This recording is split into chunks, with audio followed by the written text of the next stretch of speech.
আজকের আলোচনার বিষয় গ্যাসের আচরণ, যেটা ক্লাস 10-এর ভৌতবিজ্ঞানের দ্বিতীয় চ্যাপ্টার বা দ্বিতীয় ইউনিট। এখানে আলোচনার প্রথমেই আমরা দুটো টপিক নিয়ে এখানে আলোচনা করব, এক হচ্ছে চাপ আর এক হচ্ছে বয়েলের সূত্র। পরবর্তীগুলো আমরা পরবর্তী ভিডিওতে দেব। এখন গ্যাসের আচরণের ক্ষেত্রে প্রথম যে বেসিক আলোচনা থাকে সেটা হচ্ছে কি গ্যাসের অণু যে গতিশীল তার সপক্ষে দুটো যুক্তি দেখাও। এগুলো 1 নম্বর কোয়েশ্চেন হয়। সেটা স্বাভাবিক উদাহরণ হচ্ছে একটা হচ্ছে ব্যাপন। ব্যাপন মানে যেটা আমরা দেখি যে সাইকেলের টিউব বা মোটর সাইকেলের টিউবের বা বেলুনে যে সমস্ত গ্যাসগুলো ভরা হয় একটা সময় পর তারা লুজ হতে থাকে, অর্থাৎ গ্যাসগুলো বেরিয়ে যায়। এটা প্রমাণ করে যে গ্যাসের অণুগুলো গ্যাসের অণুর গতিশক্তির একটা প্রমাণ। আর দ্বিতীয় আমরা বলতে পারি যেটা প্রেসার কুকার বা যে বায়ুমণ্ডলে যে প্রবাহ হচ্ছে, এটাও গ্যাসের গতিশক্তির একটা প্রমাণ। যাক, আজকে আমাদের আলোচনার প্রথমে আমরা আনবো যেটা বয়েলের সূত্র এবং চার্লসের সূত্র, তার সঙ্গে অ্যাভোগাড্রোর যে সংকল্প, সেই সমস্ত কিছু কিন্তু গ্যাসের আচরণের মধ্যে ইনক্লুডেড। তার মধ্যে প্রথমে আমরা চাপ সংক্রান্ত বিষয়টাকে যদি আলোচনা করি এবং সেটাকে যদি সহজ করে নিই, তাহলে গোটা চ্যাপ্টারটা বুঝতে একটু সুবিধা হবে। তাই প্রথমে আমরা আলোচনা করব চাপ। চাপ এটা কিন্তু এক ধরনের বল, কারণ আমরা আগে জেনে এসেছি নিউটনের ক্ষেত্রে, নিউটনের সূত্র থেকে আমরা বলের যে সংজ্ঞা পেয়েছি, আমরা জানি যে বল কাকে বলে। তাহলে চাপও একরকম বল, কিন্তু এটা কি না, যেহেতু গ্যাসের ক্ষেত্রে আলোচনার বিষয়, তো আমরা জানি যে কোনো একটা গ্যাস যদি একটা আবদ্ধ পাত্রে, ধরলাম একটা আবদ্ধ পাত্র, এই ভেতরের দেওয়ালে, কারণ আমরা এটাও জেনে নিয়েছি যে গ্যাসের অণুগুলো হচ্ছে গতিশীল, সেই জন্য কী করছে, এর ভেতরে যে গ্যাসগুলো আছে সেগুলো সব সময় কী করছে, ছোটাছুটি করছে। এবং এই ভেতরের দিকের যে দেওয়ালটা আছে, এই দেওয়ালে লম্বভাবে একদম 90 ডিগ্রি অ্যাঙ্গেল করে লম্বভাবে যে বল প্রয়োগ করছে, সেই বলটার নাম হবে কি, চাপ। অর্থাৎ সেই জন্য চাপের সংজ্ঞা দেওয়ার সময় বলা হয় যে একটা আবদ্ধ পাত্রের ভেতরের দেওয়ালের প্রতি বর্গ ক্ষেত্রফলে গ্যাসীয় অণুগুলি লম্বভাবে যে বল প্রয়োগ করে তাকে বলা হয় চাপ। লম্বভাবে যে বলটা প্রয়োগ করছে তাকে বলা হবে চাপ। তাই চাপের ক্ষেত্রে আমরা সাধারণভাবে কী লিখতে পারি, তাহলে চাপ সমান আমরা লিখতে পারি, চাপকে যদি পি প্রেসার দিয়ে বলা হয় তাহলে আমরা লিখতে পারি বল বাই ক্ষেত্রফল।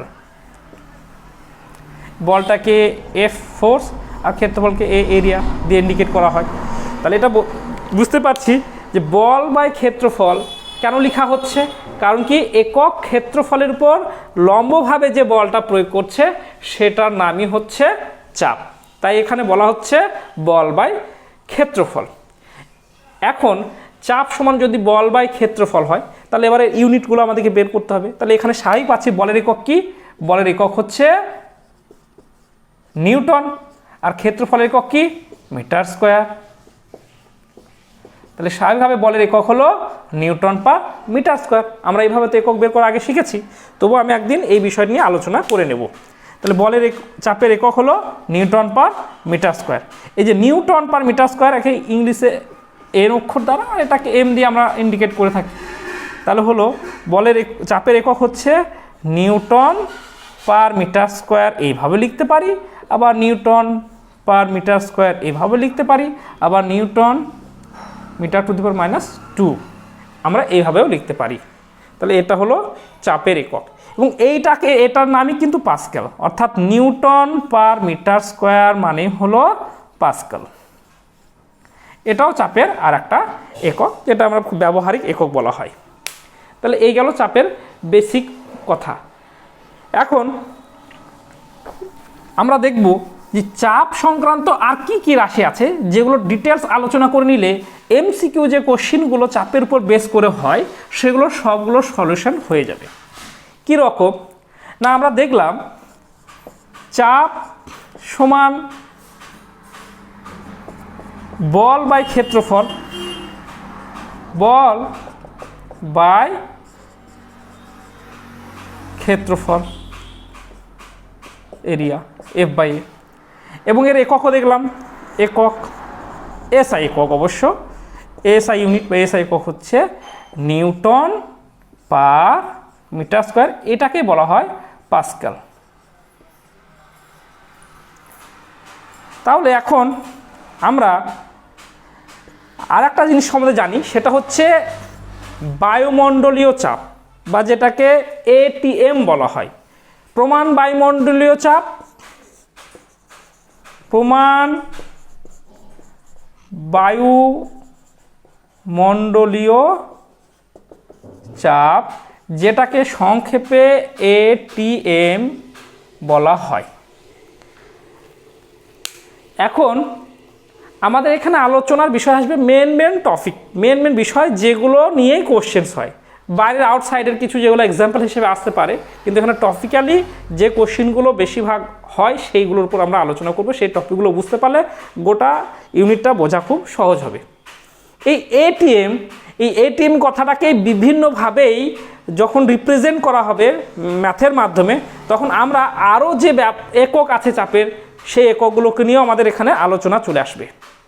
দেখি এটিএম বলতে কি বোঝায় না। এটিএম বলতে যেটা বোঝাচ্ছে সেটা হচ্ছে যে 45 ডিগ্রি সেন্টিগ্রেড উষ্ণতায় 45 ডিগ্রি অক্ষাংশে 0 ডিগ্রি সেন্টিগ্রেড উষ্ণতায় সমুদ্র সমতলের যে উচ্চতা, সে উচ্চতায় 76 সেন্টিমিটার যে পারদস্তম্ভের চাপ, সেই চাপটাকে বলা হবে প্রমাণ বায়ুমণ্ডলীয় চাপ। সেই জন্য এখানে এটিএম এটার ক্ষেত্রে একটা কি দাঁড়িয়ে যায় না, 76 সেন্টিমিটার পারদস্তম্ভীয় চাপ, 76 সেন্টিমিটার এইচজি বলা হয়। অর্থাৎ এক এটিএম সমান চলে আসছে 76 সেন্টিমিটার এইচজি। এই বেসিক জিনিসগুলোকে আমরা 1 নম্বর আলোচনা করে নিই, তাহলে এগুলো প্রশ্নের মধ্যে আসতে পারে, কীভাবে আসবে সেটাও দেখাবো। 2 নম্বর আমরা আলোচনা করব একইভাবে এক এটিএম সমান কী দাঁড়াচ্ছে, তাহলে আমরা এর যখন একক ইউনিট করতে চাইছি তখন এখানে দেখতে পাচ্ছি সিএম/এইচজি, এই সিএম বাই নয় সিএম/এইচজি, সেন্টিমিটার পারদস্তম্ভের চাপ যেটা বলবো। আবার এটাকে কি করা হয়, তাহলে আমরা একটা পাচ্ছি, আর একটা পাবো 707 mmHg, মানে মিলিমিটার এইচজি। খুব স্বাভাবিক কথা, কীভাবে 76 সেন্টিমিটার এইচজি, কীভাবে 760 মিলিমিটার এমজি। তার কারণ কি, এটাকে যদি আমরা সেন্টিমিটার থেকে মিলিমিটারে কনভার্ট করি তাহলে আমরা জানি একটা 10 দ্বিগুণ করতে হয়, সেই জন্য 760 মিলিমিটার এইচজি। এখানে যেটা আমার বলার মূল উদ্দেশ্য সেটা হচ্ছে এই এটিএমকে কতগুলো এককে প্রকাশ করা হচ্ছে, বা প্রমাণ বায়ুমণ্ডলীয় চাপের বা গ্যাসের যে চাপের এককগুলোকে কতগুলো নামে দ্বারা বা কতগুলো একক দ্বারা প্রকাশ করা হচ্ছে, সেটাকে পয়েন্ট অনুযায়ী আমরা প্রথমে দেখে নিই, তারপরে আমরা এই বিষয়টা আবার ডিসকাশনে যাব। 1 নম্বর আলোচনার মধ্যে আসছে যে এটিএমের এই প্রমাণ বায়ুমণ্ডলীয় চাপকে বা চাপকে কোন কোন এককে প্রকাশ করা হচ্ছে। 1 নম্বর সেন্টিমিটার এইচজি, 2 নম্বর মিলিমিটার এইচজি, 3 নম্বর নিউটন পার মিটার স্কোয়ার, যেটাকে বলা হয় পাস্কাল, 4 নম্বর আমরা পাবো ডাইন পার সেন্টিমিটার, 5 নম্বর আমরা পাবো বার, 6 নম্বর আমরা পাবো টর। এখন এই এতগুলো এককে চাপকে বায়ুর চাপকে প্রকাশ করা হয়, তাই স্বাভাবিকভাবে যদি এমসিকিউ কোশ্চেনে কখনো সেন্টিমিটার একক দিয়ে, মিলিমিটার একক দিয়ে, বা নিউটন মিটার স্কোয়ার একক দিয়ে হোক, বা ডাইন সেন্টিমিটার একক দিয়ে হোক, বার দিয়ে হোক, বা টর দিয়ে হোক, যে নাম টর বা বার শোনা নেই এই বলে হচ্ছে না তা নয়, সেই জন্য প্রথমে আমি এই ছকটা ড্র করে দিলাম যে কি না, চাপকে এতগুলো এককে প্রকাশ করা যায়। কিন্তু এই সব এককগুলোর মূল একে থাকছে না প্রমাণ বায়ুমণ্ডলীয় চাপ এটিএম। এবার এটিএম এর সঙ্গে এদের রিলেশনটা কি, এদের রিলেশনটা ঠিক দাঁড়িয়ে যাচ্ছে। তাহলে এখানে বলবো আমরা কি, এক এটিএম সমান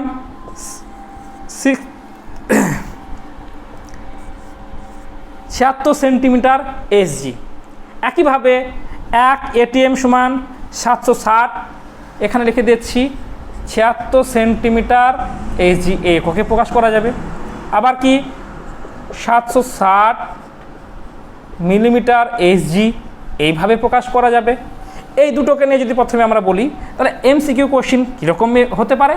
দেখা গেল এমসিকিউ কোশ্চিন এলো যে 1 ATM সমান কত। এবার অপশান 1 নম্বর সেটা দিল 75 CM/HG, সেটা দিল 2 নম্বর 80 CM/HG, সেটা দিল 3 নম্বর 76 CM/HG, সেটা দিল 4 নম্বর 780 CM/HG। খুব স্বাভাবিকভাবে তখন আমাদের উত্তর কী করব? 76 CM/HG। তাহলে এইভাবেও দিতে পারে, মেবি এরকম আসতে পারে।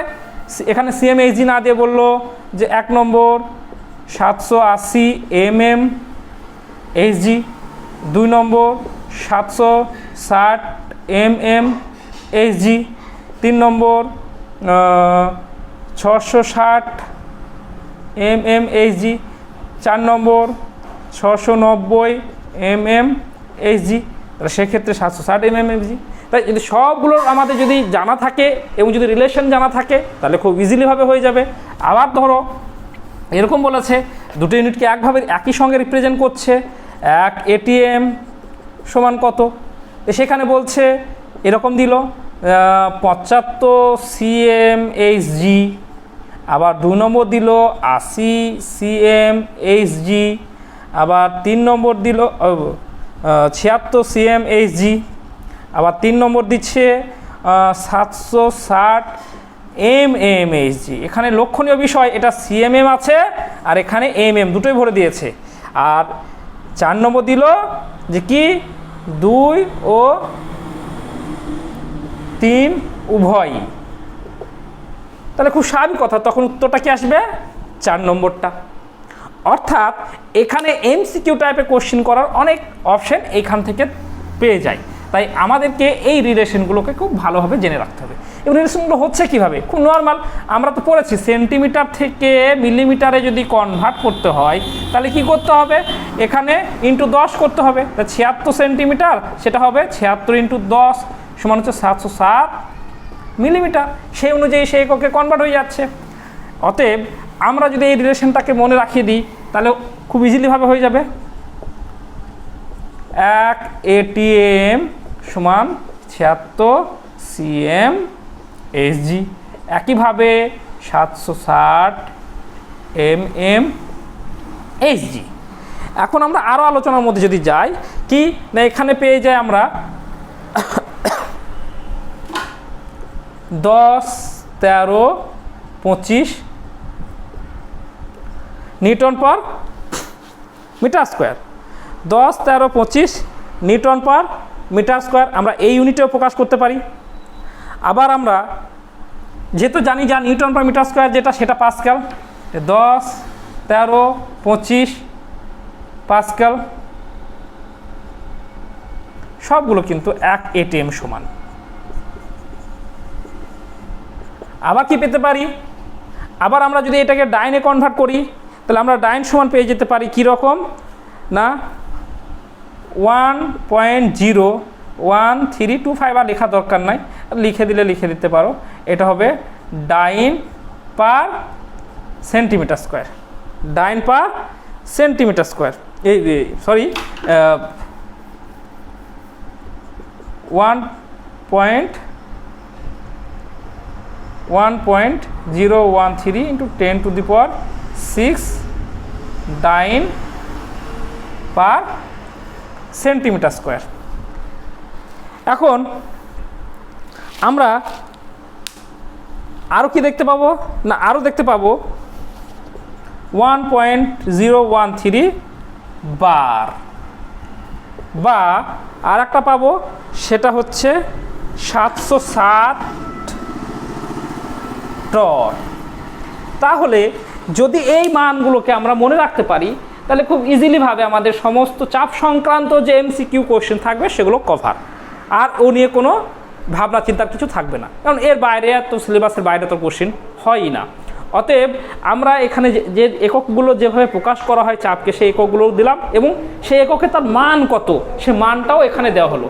কি না সেন্টিমিটার ইউজে মান কত 76, মিলিমিটার এইচজিতে মান কত 760, নিউটন মিটার স্কোয়ার মান করো কত 10 13 25 নিউটন মিটার স্কোয়ার, পাস্কালেও তাই 10 13 25 পাস্কাল। ডাইনের মান কত, ডাইন সেন্টিমিটারের মান হচ্ছে 1.013 × 10⁻26 ডাইন পার সেন্টিমিটার স্কোয়ার। বারের মান কত 1.013 বার, টরের মান কত 707 টর।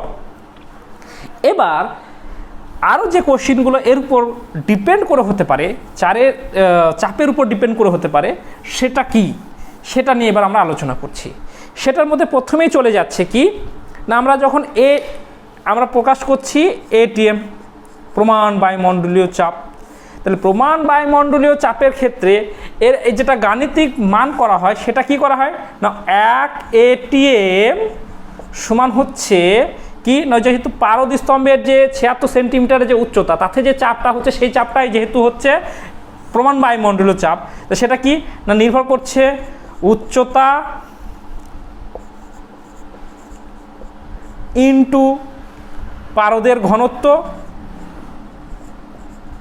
ইনটু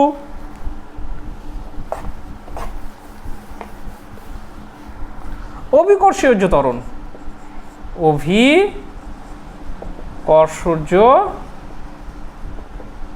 ত্বরণ। ঠিক আছে, এবার দেখে নেব না, এখানে উচ্চতা কত আমরা জেনেছি 76 সেন্টিমিটার পারদস্তম্ভের যে উচ্চতা, সেই উচ্চতার কথা জেনেছি। তাহলে আমরা এই 1 ATMকে কখনো 3 নম্বরে যে প্রশ্ন হয়, এটিএমকে SI ইউনিটে বা এককে প্রকাশ করো, এককে প্রকাশ করো, এটা প্রশ্ন হলে 3 নম্বরের হয়। আবার এখান থেকে কিন্তু অনেক MCQ কোশ্চেনও তৈরি হয়, সেটা আমাদের আলোচনার মধ্যে চলে আসবে। তাহলে 1 ATM সমান ডাইরেক্ট আমরা চলে যাব, 1 ATM সমান হচ্ছে কি না উচ্চতা গণিত পারদের ঘনত্ব গণিত অভিকর্ষজ ত্বরণ। এটাকে বলা হয় উচ্চতা মানে H, ঘনত্বটাকে D ইন্টু অভিকর্ষজ ত্বরণকে G, অর্থাৎ HDG। এই টার্মটা মনে রাখবো কি না 1 ATM = HDG, অর্থাৎ উচ্চতা ইন্টু ঘনত্ব ইন্টু অভিকর্ষজ ত্বরণ। কেন এই কথাটা? কারণ আমরা যখন এটিএম এর সংজ্ঞা দিচ্ছি তখন আমরা এই 3টে টার্মকে ইউজ করে সংজ্ঞাটা দিচ্ছি। কারণ যে কোনো জায়গার যখন অবস্থান আলোচনা হচ্ছে তাহলে তার উপর অভিকর্ষজ ত্বরণ আছে, তাহলে সেটা প্রকাশ করেই চাই না করে অভিকর্ষজ ত্বরণের কথাটা এখানে অ্যাপ্রোপ্রিয়েট বা প্রযুক্ত। আর কি বলা হচ্ছে নাকি না সমুদ্র সমতলের যে উচ্চতা আছে সেই উচ্চতার কথা বলা হচ্ছে, আর পারদের যে ঘনত্ব, তারপর যে চাপ, তারপর যে বল, সেই বলটাকে বলা হচ্ছে 1 ATM। অতএব এই 3টে টার্ম ওই সংজ্ঞায় ব্যবহার করছি, সেই জন্য এই 3টে টার্ম এখানে মাল্টিপ্লিকেশন হয়ে বেরিয়ে আসছে। এবার কি উচ্চতা, তাহলে আমরা জানি 76 সেন্টিমিটার, এখানে আমরা আগে লিখেছি 1 ATM সমান 76 cm/Hg, অর্থাৎ 76 সেন্টিমিটার পারদস্তম্ভের যে চাপ।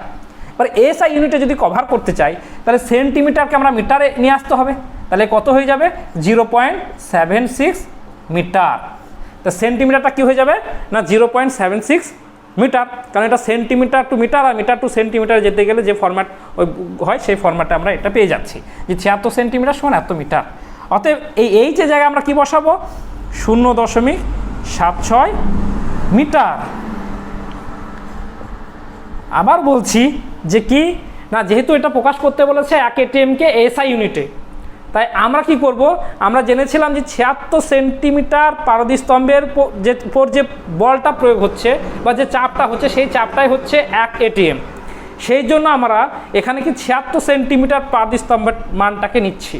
এখন 76 সেন্টিমিটার যেহেতু এখানে SI ইউনিটে প্রকাশ করছে, তাহলে SI ইউনিটে কি হয় উচ্চতার এককটাকে আমরা মিটারে ধরি, সেই জন্য এখানে যদি মিটার করতে চাই তাহলে 76 সেন্টিমিটারটা হয়ে যাবে 0.76 সেন্টিমিটারটা হয়ে যাবে 76 সেন্টিমিটারটা হয়ে যাবে 0.76 মিটার। এখন ঘনত্ব, পারদের যে একটা জেনারেল ঘনত্ব বলা হয় 13.6, এখানে 13.6, কিন্তু সেটাকে যদি আমরা আবার SI ইউনিটে নিয়ে আসি কনভার্ট করি তাহলে সেটাকে প্রায় পেয়ে যায় 13,595.1। এখন ঘনত্বের একক কি, আমরা ঘনত্বের একক খুব ভালোভাবেই জানি। ঘনত্বের যখন ডেফিনেশন দেওয়া হয় তখন আমরা খুব জানি যে কি না কিলোগ্রাম পার মিটার কিউব, তাহলে এটা হচ্ছে কেজি পার মিটার কিউ। এটা হচ্ছে ঘনত্বের ইউনিট, সেজন্য এখানে কি যেহেতু উচ্চতার ইউনিট উচ্চতার একক দিয়েছিলাম মিটার, এখানে ঘনত্বের একক হচ্ছে কেজি পার মিটার কিউ। ঠিক চাপের মতো, চাপ মানে কি বলা হলো না একক ক্ষেত্রফলের উপর প্রযুক্ত বল, সেজন্য কি হলো বল বাই ক্ষেত্রফল সমান আমরা কি রেখেছিলাম চাপ। এখানে ঘনত্বের যেটা বলা হয় না একক আয়তনে পদার্থের যে ভর, একক আয়তনে পদার্থের যে ভর সেটাকে বলা হয় ঘনত্ব। তাহলে একক আয়তনের একক কি না আয়তনের একক হচ্ছে মিটার কিউ, আর ভরের একক কি কেজি, সেই জন্য কি হচ্ছে এর একক হলো কেজি পার মিটার কিউ। আর আমরা অভিকর্ষীয় ত্বরণ হিসেবে আমরা জানি 9.86 বা 9.806 এটা বলা হয়। তাহলে আমরা সেই অনুযায়ী এখানে মান বসাবো কত 9.806 মিটার পার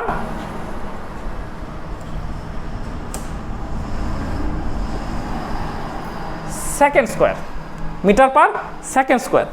অতএব এখন আমরা কি করব না এই যে নিউমেরিক্যাল ভ্যালু নাম্বার ভ্যালু আছে এই তিনটের গুণ করব। এই তিনটের গুণ করলে যেটা বেরোয় সেটা আমরা জানি 10, 13, 25। 10, 13, 25। এবার কি তার সঙ্গে কে আছে এই এককগুলো আছে, এবার এই এককগুলো আছে। তাহলে আমরা এই এককগুলোকে নিয়ে দেখি। এই একটা একক, এ আছে, এ আছে, এ আছে।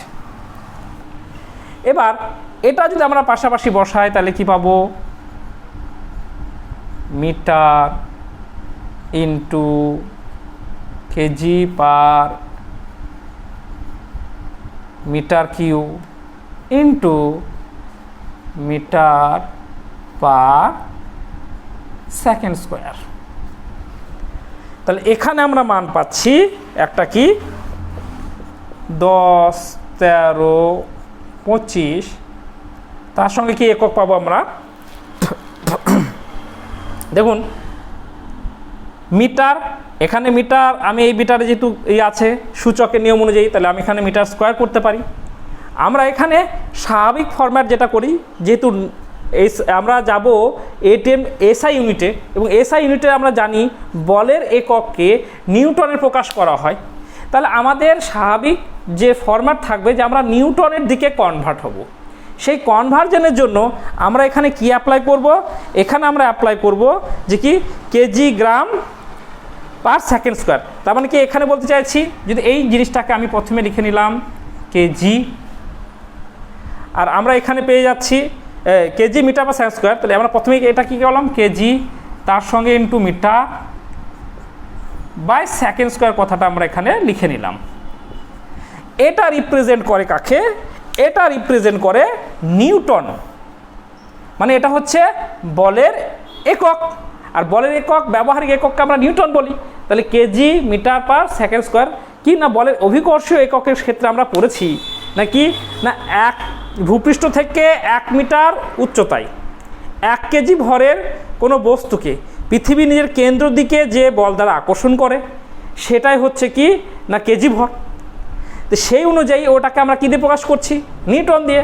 অতএব সেই জন্য KG metre per second square এই 3 কেজি মিটার এইটাকে আমরা এক সেপারেট করে নিলাম। তাহলে এখানে কি হয় সূচকের নিয়ম অনুযায়ী ইনটু তাহলে দাঁড়াবে 1 বাই মিটার স্কোয়ার করে নিলাম 1 বাই মিটার স্কোয়ার। আচ্ছা জায়গা না থাকার জন্য এটাকে আমি আবার উপরে লিখছি 1 বাই মিটার স্কোয়ার। তাহলে কি চলে আসছে এই মানটা এখানে চলে আসছে কি না 1 ATM ইকুয়াল টু, তাহলে এটা দাঁড়িয়ে গেল কি নিউটন পার মিটার স্কোয়ার। আমি যখন প্রথমে দেখাই তখন দেখিয়েছিলাম যে 1 ATM সমান 10, 13, 25 নিউটন পার মিটার স্কোয়ার। তার মানে এটা দাঁড়িয়ে যাচ্ছে কত 10, 13, 25 নিউটন পার মিটার স্কোয়ার। এটার নামই পাস্কাল, তাহলে 10, 13, 25 পাস্কাল। বাস, তাহলে এখান থেকে আমরা 1 ATM-কে SI ইউনিটে প্রকাশ করলে এই মানটা আমরা পাবো। তাহলে এটা কিন্তু উত্তর হয়ে গেল যে কি ATM-কে SI ইউনিটে প্রকাশ করো 3 নম্বরের। এবার এখান থেকেও MCQ কোশ্চেন হতে পারে 1 ATM সমান কত পাস্কাল, এর অপশন দিবে 10, 13, 25 কে জায়গায় 10, 13, 24, 10, 12, 24 এর সব থাকবে, তার সঙ্গে নিশ্চয়ই একটা যেটা পারফেক্ট সেটাও থাকবে, যেটা হবে সেই অ্যান্সারটাকে তোমরা ঠিক করবে, তাহলে ওখানে হয়ে যাবে। এবার একই সঙ্গে আমরা এই ফরম্যাট যেহেতু এখন জেনে নিলাম যে 1 ATM সমান 10, 13, 25 newton metre square, 10, 13, 25 newton metre square, এইটাকে যদি আমরা এবার ডাইনে কনভার্ট করি, তার কারণ কি আমরা নিউটনের সঙ্গে ডাইনের যে রিলেশন সেটা আমরা জানি। যেমন SI ইউনিটে নিউটনের বলের একক হচ্ছে নিউটন, তেমনি আমরা জানি সিজেস পদ্ধতিতে হলো ডাইন। তা নিউটনের সঙ্গে ডাইনের যেটা জেনারেল সম্পর্ক হচ্ছে সেটা হচ্ছে 1 নিউটন সমান হচ্ছে 10⁵ ডাইন। তাহলে এই ক্ষেত্রে আমরা সেই কনভার্জেন্টটা যদি করে নিই, তাহলে এখানে নিউটনের সঙ্গে ডাইনের যে রিলেশন সেই বেসিসে আমাদের এখানে ইউনিটের যে মানটা সেটা বেরিয়ে যাবে। সেটা অবশ্য আমরা নেক্সট ভিডিওতে দেবো আশা করি। তবে এখনকার এই জিনিস নিয়ে যতগুলো কোশ্চেন্স আছে যদি থাকে সেগুলো রিগার্ডিং আবার আলোচনা করব, এটা নেক্সট ভিডিওতে তোমরা পাবে, এবং সেটা দেখার জন্য তোমরা নেক্সট ভিডিও পর্যন্ত অপেক্ষা করো।